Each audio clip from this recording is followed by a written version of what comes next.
Bonjour à toutes et tous, bienvenue pour ce nouveau numéro d'En roue libre. Nous sommes aujourd'hui dans la commune de Viroinval pour une magnifique balade qui va vous emmener de la Calestienne vers l'Ardenne et on va traverser 4 magnifiques villages.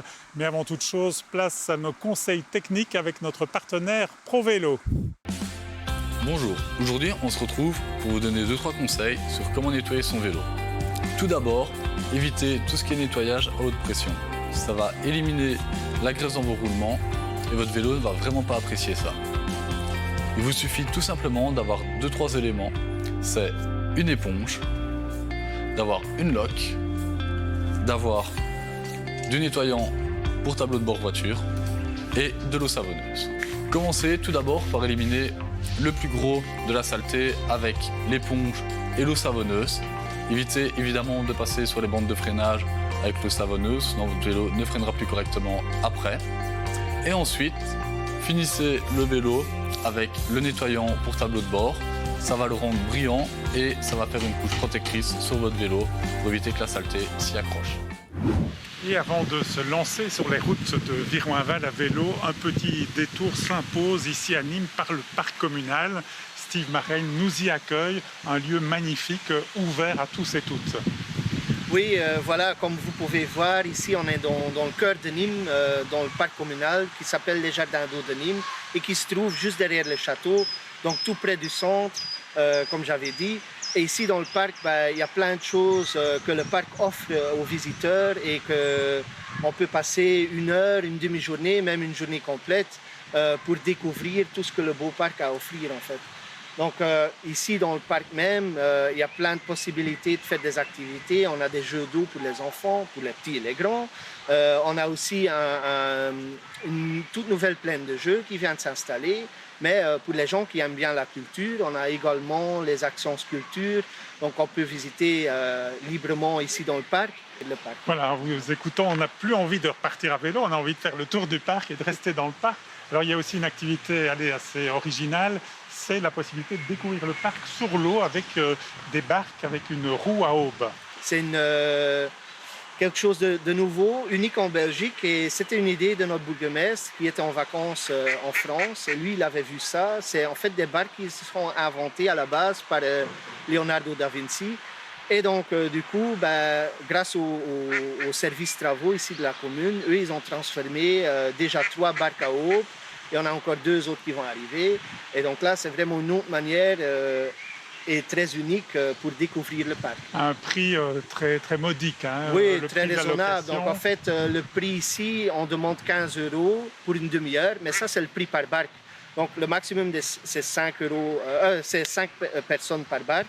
Et donc là, voilà, pour 15 € on peut vraiment découvrir à une manière un peu insolite notre beau parc en fait. Voilà, merci Steve. Et alors c'est important de le dire aussi, ici à Viroinval, on est accueilli dans toutes les langues. Hein. Ah oui, on essaye d'accueillir en toutes les langues. Ici, à l'accueil de l'Office de tourisme qui est ouvert 7/7, on peut parler en français, en néerlandais, en anglais, même en allemand. Et on a même une collègue qui parle l'espagnol s'il faut. Donc voilà, on essaye d'être là pour tout le monde. Et voilà, si les gens ils ont besoin des renseignements sur toute Viroinval, ils sont toujours bienvenus chez nous à l'Office de tourisme. Voilà, j'allais dire muchas gracias ou plutôt dank u wel. Voilà, dank u wel en allen welkom. Voilà, merci pour cet accueil et c'est à regret qu'on va quitter ce parc pour se lancer maintenant sur notre trajet à vélo. C'est un regret que vous quittez les Jardins d'eau, un endroit qui, par ses différents attraits, peut vous retenir toute la journée. Vous quittez Nîmes pour prendre la direction de Daube. À la sortie de Nîmes, vous franchissez le pont à l'endroit où l'eau blanche rejoint l'eau noire pour former le Viroin, une rivière qui a donné son nom à la commune fusionnée Viroinval. Non loin de là, vous pourrez apercevoir la Roche à l'Homme, un pic calcaire qui offre une vue imprenable sur la région. N'hésitez pas à vous arrêter un instant pour admirer le bâtiment de l'ancienne tannerie Houben. Cette tannerie a été en activité pendant un siècle. Elle a fermé en 1980 et depuis, on attend qu'un projet puisse redonner vie à cet ensemble architectural remarquable.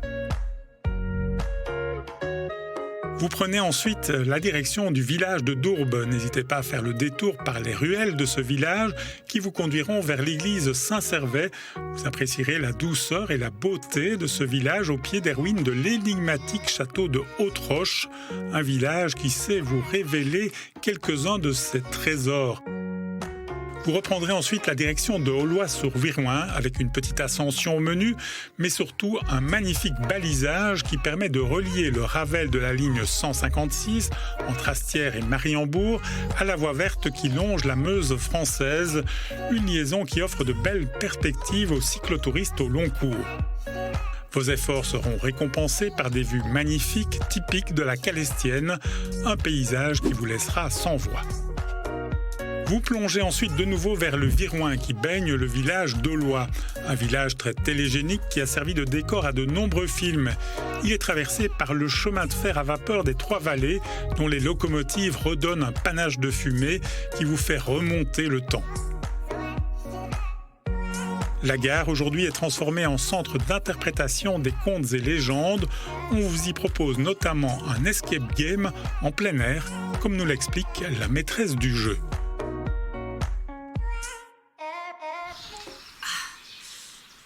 Nom d'une purée de pois. Mais ma parole, j'ai une bosse. Quelle est l'abruti qui m'a mis un coup sur la tête? Ça, c'est encore un coup de Bébert le fric-fraqueur. Et Bébert le fric-fraqueur, ce n'est pas moi, mais je vous interromps, Muriel Dessois. On s'arrête ici à la gare d'Aulnois et vous proposez un timer game. De quoi s'agit-il ? Aujourd'hui, je suis Fernande, colporteuse.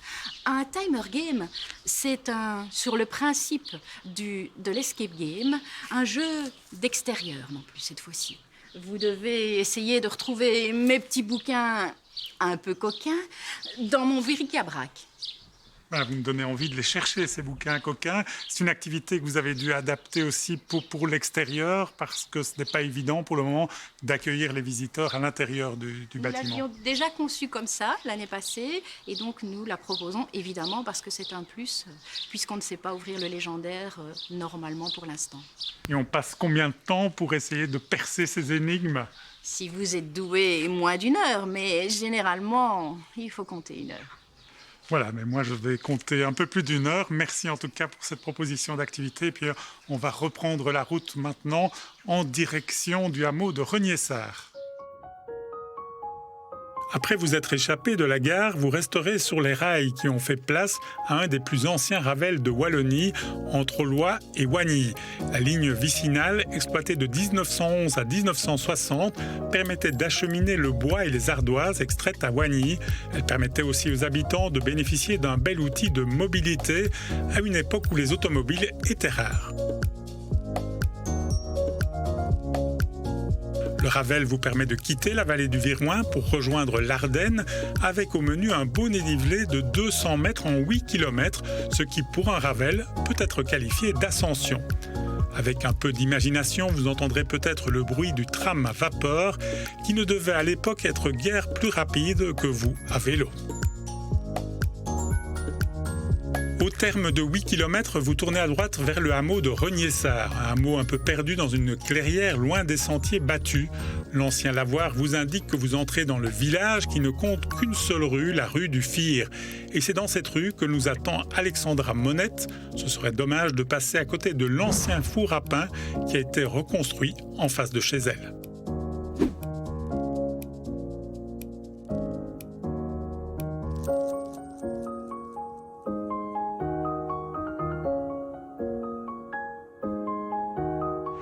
Et bien voilà, on vient de faire une dizaine de kilomètres sur ce Ravel qui est quand même un petit peu pentu et on arrive ici dans le magnifique hameau de Reniessart. On retrouve Alexandra Monette au pied d'un four ici dans ce hameau. Alors petite explication sur cette étonnante construction. En 2011, le four à pain à l'ancienne a été reconstruit. Ce sont des jeunes du monde entier qui sont venus participer au chantier. C'est un four qui existait à quelle époque ? C'est un four qui n'était pas situé ici, qui était situé, je pense, à Wagny. Et donc, ce sont les anciens propriétaires qui l'ont donc réintroduit ici. Alors, est-ce qu'il y a des activités qui s'organisent autour de ce four ? Oui, il y a des activités. Dans le cadre du parc naturel Viroin-Hermeton, nous avons des activités du terroir que j'organise avec Ariel. Donc, ce sont des randonnées forestières et guidées par Ariel. Et donc, les promeneurs font une halte ici. Et nous avons des activités pain. Donc, on leur propose des cours. Ça va du pétrissage à la cuisson. Et ensuite, ils peuvent déguster une assiette dînatoire avec tous les produits régionaux. Voilà, vous nous ouvrez l'appétit ici dans ce hameau qui est magnifique, qui mérite d'être traversé aussi. C'est un endroit... Un petit paradis forestier. Combien d'habitants dans ce hameau? Je pense une vingtaine. Voilà, merci de nous avoir accueillis. Le pain n'est pas encore prêt là, je pense. Non, pas encore. Le four est en train de chauffer. Voilà, le four chauffe et on repassera. En tout cas, merci de nous avoir accueillis. Bien maintenant, on va redescendre vers Nîmes sur une route qui vient d'être refaite. Donc, on se laissera glisser tout doucement pour retrouver le départ de notre promenade. La magie de ce hameau mérite que l'on s'y attarde tout en respectant la quiétude du lieu hors du temps. Vous pourrez admirer la chapelle Saint-Antoine et vous poser tout près du deuxième lavoir.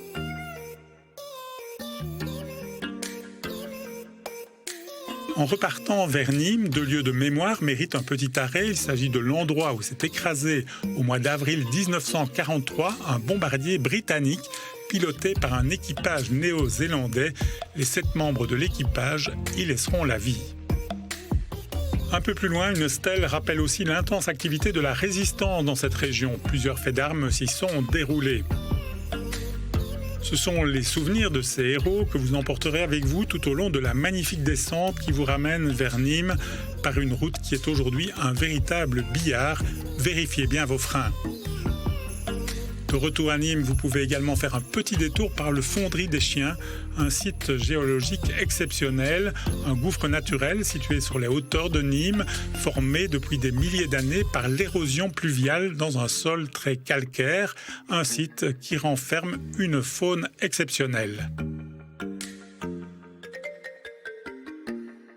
Et c'est rempli des bienfaits du contact de cette belle nature que notre balade se clôture où elle avait commencé.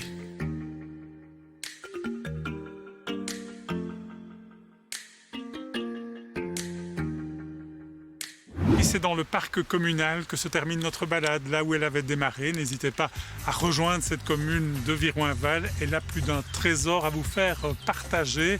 À très bientôt pour un autre numéro d'En roue libre.